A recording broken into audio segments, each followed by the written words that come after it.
और ये बहुत अच्छा है, ये बहुत ज़रूरी था, क्योंकि देखिए अब जिस तरह का एक एजेंडा शुरू हो गया है, प्रोपेगेंडा शुरू हो गया, क्या दिखाया जा रहा है कि भाई ये प्यार करने की सज़ा दी जा रही है, मुस्लिम्स को टारगेट किया जा रहा है, जबकि देखिए प्यार करने की सज़ा की बात नहीं है। तो देखिए अगर हम लव जिहाद की बात करें, लव जिहाद का मतलब ये है कि आप अपनी आइडेंटिटी छुपा के सामने वाले को, लड़की को मिसगाइड करते हैं, उसे प्रेम जाल में फंसाते हैं और उसके साथ शादी करते हैं, और बाद में शादी के बाद भी उसका धर्म परिवर्तन कराने के लिए उसे फोर्स करते हैं।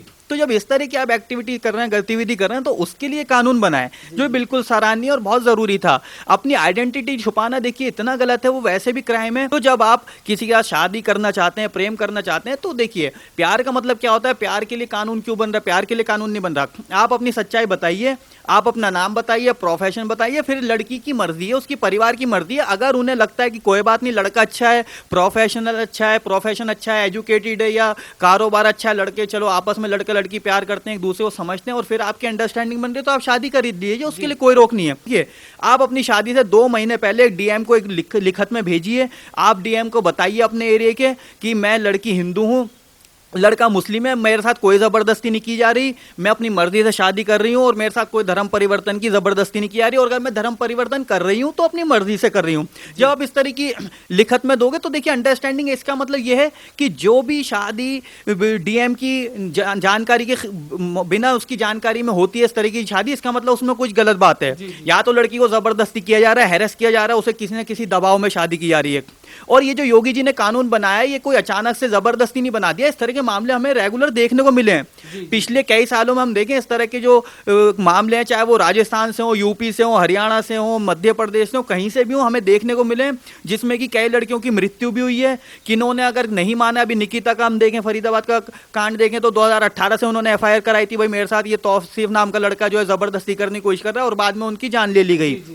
तो देखिए इसके में अलग अलग स्टेप हैं। या तो लड़की नहीं मानेगी तो उसे मार दो, और लड़की अगर मान जाती है तो कैसे मान जाती है, आपने उसे नाम ही नहीं बताया होता, या नाम भी बाद में बता दिया होता, तो आप बोलते हो कि शादी के बाद आप उसे पहले तो बोलते नहीं हो कि आपको नाम बदलना पड़ेगा, धर्म परिवर्तन करना पड़ेगा, बाद में आप उसे बोलते हो नहीं अगर तुझे मेरे साथ रहना है तो अपना धर्म बदलना पड़ेगा।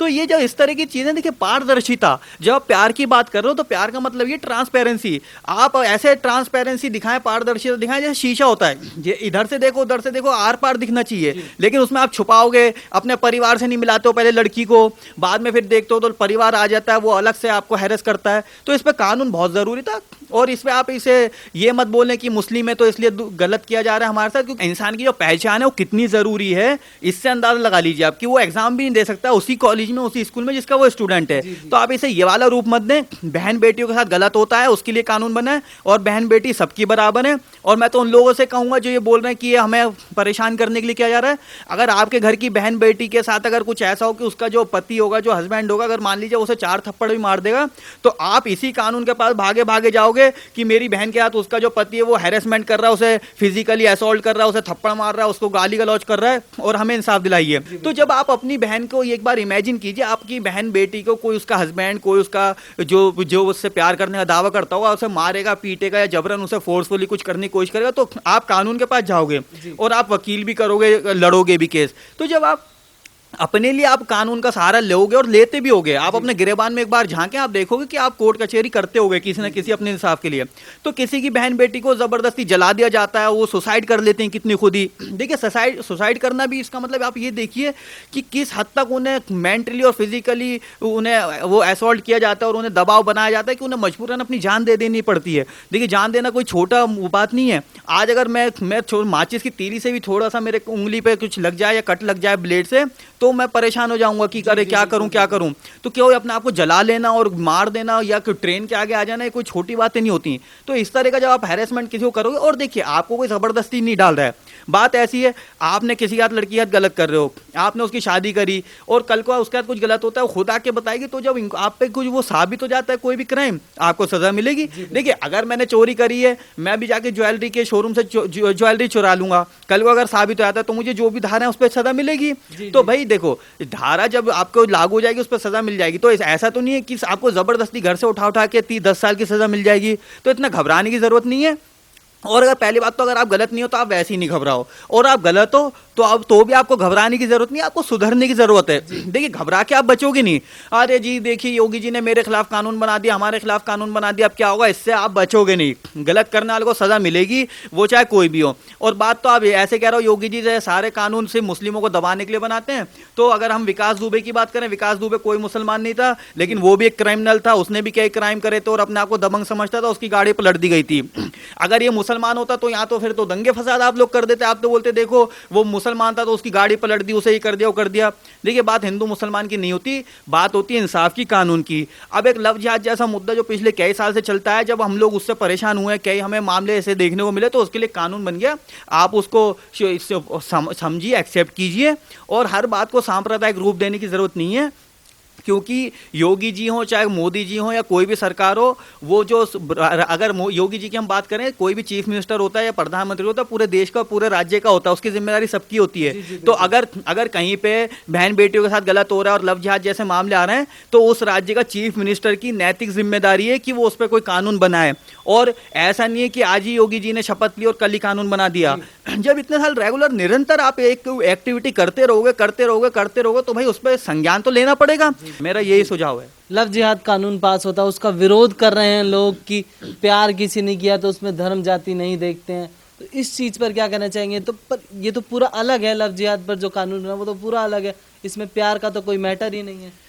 देखिए अगर प्यार में धर्म जाति नहीं देखी आती, बहुत अच्छी बात है, नहीं देखी आती और नहीं भी देखनी चाहिए, लेकिन उसके बाद एक बात होता है ना, आप साफ बताओ ना कि आप कौन हो। अब हाँ मैं देखिए एक बात बताइए, अब मैं हूँ, अब मैं कोई मेरी जो सोशल अकाउंट्स हैं उस पर खुलेआम अमन खान में लिख रहा हूँ, है ना, मोहम्मद अमन खान लिख रहा हूँ, इंटरव्यूज दे रहा हूँ, अपने नाम से दे रहा हूँ। उसके बाद अगर मैं किसी से बात करता हूँ, कोई लड़की मेरे से बात करती है, तो कल को भाई मैं तो नहीं कह रहा, मैं तो खुलेआम अपनी आइडेंटिटी बता रहा हूँ। तो ये होती है आपसे अंडरस्टैंडिंग, भाई हमारा किसी अट्रैक्शन हो गया, किसी से हमारा नेचर। देखिए कई बार क्या होता है, आप जब कई एक ही फील्ड में काम करते हैं, जॉब करते हैं या कोई किसी प्रोफेशन में होते हैं, तो साथ में जब आप समय बिताते हैं, आपको एक दूसरे का विचारधारा, नेचर, आदत या हैबिट्स पसंद आने लगती हैं।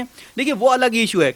लेकिन अब आप जब अपना नाम ही छुपा के आप किसी को, यानी इसका मतलब ये कि आपको पता है अगर आप अपना असली नाम बताओगे तो सामने जो लड़की है कि जिससे आप प्यार करते हो या पसंद करते हो, रिलेशन बनाना चाहते हो या शादी करना चाहते हो, आपसे नहीं करेगी।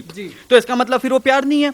आप एक तरह से कह रहे हो प्यार, प्यार का मतलब ये है आपके अंदर जो कमियां हैं, खूबियां जो हैं, उसके साथ साथ आपकी जो कमियां, जो खामियां, उसे भी लड़की एक्सेप्ट करे। इवन अगर आप बेरोजगार भी हो, आप पे काम भी नहीं है, तब भी आप उसे साफ बताओ भाई ऐसा है, मेरे पास नौकरी नहीं है और मेरी फाइनेंशियल कंडीशन ऐसी है। उसके बाद भी अगर आपको लड़की सपोर्ट करती कि नहीं तो आगे चल के आगे बढ़ जाएगा, ये हो जाएगा, मुझे भरोसा है, तब तो प्यार हुआ। आप इसे प्यार कहते हो। आप झूठ बोल दोगे, मान लो आप बोलोगे मेरी तो बड़ी मिलें चल रही हैं, मेरा तो ये कारोबार चल रहा है, मेरे तो घर में इतनी फैक्ट्रियां, उसके बाद आपके घर पे कुछ नहीं निकलेगा, तो वो भी एक तरह का क्राइम है, झूठ है। बिल्कुल बिल्कुल। किसी भी तरह का झूठ, चाहे वो लड़की से बोला गया हो, चाहे किसी से ही बोला गया हो, वो क्राइम ही होता है और उसकी सजा मिलनी चाहिए। हाँ धारा अलग हो सकती है, उसका नाम देखिए, आप इसे लव जिहाद कह दो चाहे कुछ भी कह दो, लेकिन इससे मतलब ये नहीं है कि लव जिहाद कह दिया तो आपको प्रॉब्लम है। यही कानून अगर दूसरे नाम से बना दिया जाता तब भी ये तो बहुत ज़रूरी था। 10 साल की जो सजा है मिलनी ज़रूरी थी और ये बहुत अच्छा कदम है। और बल्कि मेरा एक सुझाव है छोटा सा, कि ये जो कानून है सेंटर को बनाना चाहिए। इससे क्या होता है, देखिए अब राजस्थान नहीं बना रहा है, अगर मान लीजिए मेरी इंटेंशन है कि मैं लव जिहाद के एजेंडा को बढ़ाऊं, मैं प्रोपेगेंडा इसको बढ़ाऊं, मेरा मकसद ही हिंदू लड़कियों को परेशान करना है, तो अगर यूपी में कानून बन जाएगा, अगर मैं यूपी में रहता हूं, मैं अपना बोरिया बिस्तर बांधूं और राजस्थान जाके और वहां पे ही काम करने लगूंगा। तो जैसे कि ट्रिपल तलाक के खिलाफ सेंटर से बिल पास हुआ, लोकसभा से, राज्यसभा से, ऐसे ही इसको सेंटर को पास करना चाहिए, मोदी को पास करना चाहिए, ताकि पूरे देश में एक साथ, क्योंकि बहन बेटी तो राजस्थान की जो बहन बेटी हमारी, क्या उन्हें अधिकार नहीं है इंसाफ का? क्या सिर्फ यूपी की लड़कियों का अधिकार है इंसाफ मिलने का? नहीं, सबको अधिकार है, सब बराबर है, सब समान है। तो सबको ये सेंटर से बिल पास होना चाहिए, यही मेरा सुझाव है। जी जी जी। बीजेपी ने इस पर विरोध जो हो रहा है उस पर यह भी कहा है कि प्यार करने के लिए किसी ने मना नहीं किया, प्यार के बहाने जबरदस्ती किसी का धर्म परिवर्तन कराना, उससे आपत्ति है। तो इस चीज पर आप क्या कहना चाहेंगे? बिल्कुल मैं ये कहूँगा ना, देखिए अब जब बीजेपी साहब बोल रही है, गवर्नमेंट साहब बोल रही है हमें प्यार से आपत्ति नहीं, उसका इन्होंने एक और सॉल्यूशन दिया। तो देखिए ऐसा तो नहीं कि ऐसा बिल बन गया कि कोई भी हिंदू कोई मुस्लिम से शादी नहीं कर सकता, ऐसा नहीं है। एक डीएम है, एक संवैधानिक पद है, डीएम के पास आप जाइए, 2 महीने का आपको टाइम दिया गया है। अगर लड़की को कोई आपत्ति नहीं है आपसे शादी करने में, आपको कोई आपत्ति नहीं है उससे शादी करने में, तो आप डीएम को एक लिखित में चिट्ठी भी दीजिए, लिखित में, कि भाई ऐसा है, मेरा नाम ये है, इसका नाम ये है, मुझे कोई प्रॉब्लम नहीं है और मुझे धर्म परिवर्तन के लिए फोर्स नहीं किया जा रहा और मैं इसी नाम से रहूंगी। और अगर लड़की धर्म परिवर्तन कर भी रही है तो भी ये वहां पे ये बताएगी डीएम को कि मुझे जबरदस्ती नहीं किया जा रहा, मैं अपनी मर्जी से अपनी खुशी से, क्योंकि मैं इससे शादी कर रही हूँ, मैं अब अपना नाम बदलना चाहती हूँ, मैं धर्म परिवर्तन करना चाहती हूँ।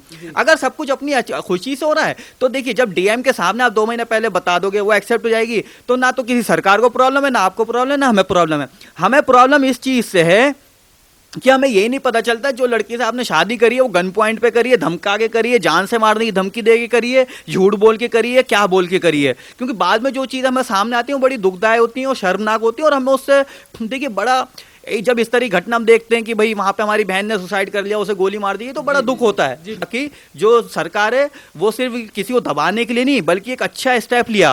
क्योंकि अगर दबाना होता तो ये वाले कंडीशन नहीं रखती सरकार। जो सरकार ने अगर आपको ये बोल रही है कि आपको 10 साल की सजा दी जाएगी, तो सरकार आपको एक ऑप्शन भी दे रही है कि ये भाई अगर आप गलत नहीं हो, आप बोल रहे हो हम गलत नहीं है, तो गलत नहीं होती, ठीक है, डीएम के सामने पेश हो और बता दो, लड़की भी बता दे, सब कुछ ठीक है। उससे क्या होगा, देखिए भाई कल को हम लड़की से कह तो पाएंगे भाई एक बात बता, 2 महीने पहले तूने डीएम के सामने खुद ही बोला था मेरे साथ जबरदस्ती नहीं की जा रही, तो हमारे पास भी कुछ ऑप्शन होगा कहने का। अब तो जब हम देखते हैं इस तरह केस होना, तो भाई हम तो कुछ क्या बोले हैं इसके लिए। तो ये बहुत बढ़िया, इससे केस भी रुकेंगे, लड़कियों के साथ गलत होना ही बंद होगा, और जो हमारे आपसी जो मन मुटाव मतभेद हैं जो बढ़ते जा रहे हैं दिन ब दिन इस तरह की घटनाओं से हिंदू मुस्लिम के बीच, वो भी थोड़े कम हो जाएंगे, मुझे ऐसा लगता है।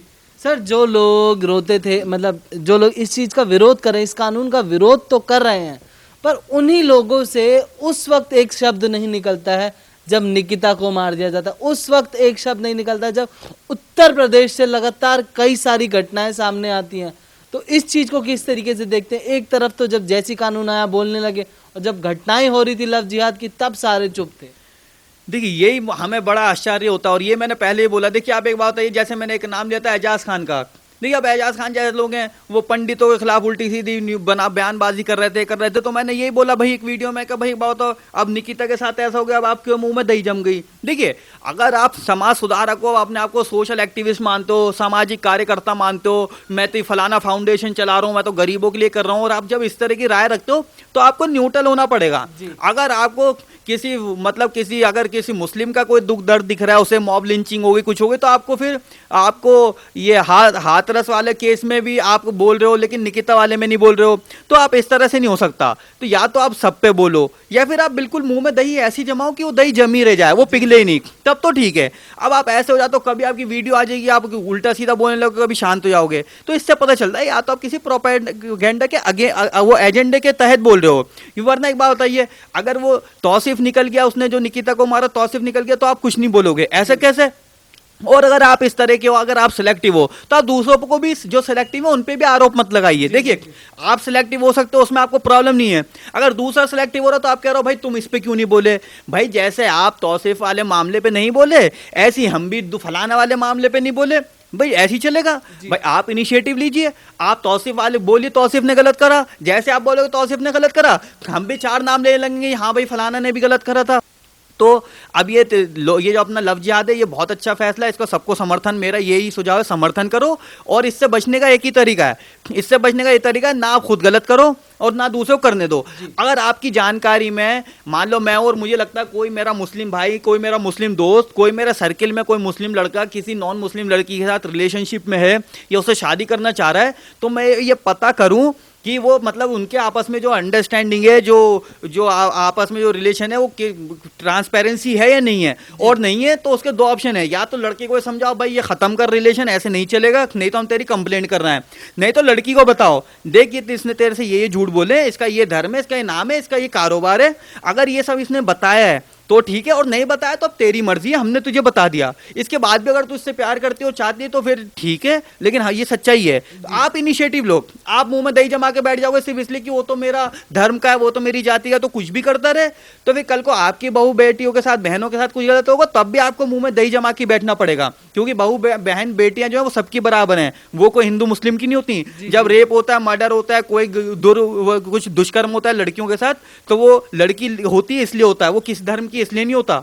तो आप ये सिलेक्टिव रवैया सब छोड़ दें, और जिस दिन ये सिलेक्टिव रवैया आप लोग छोड़ दोगे उस दिन देश और आप लोग सब तरक्की पे बढ़ोगे, तरक्की करोगे। जी जी जी, धन्यवाद सर।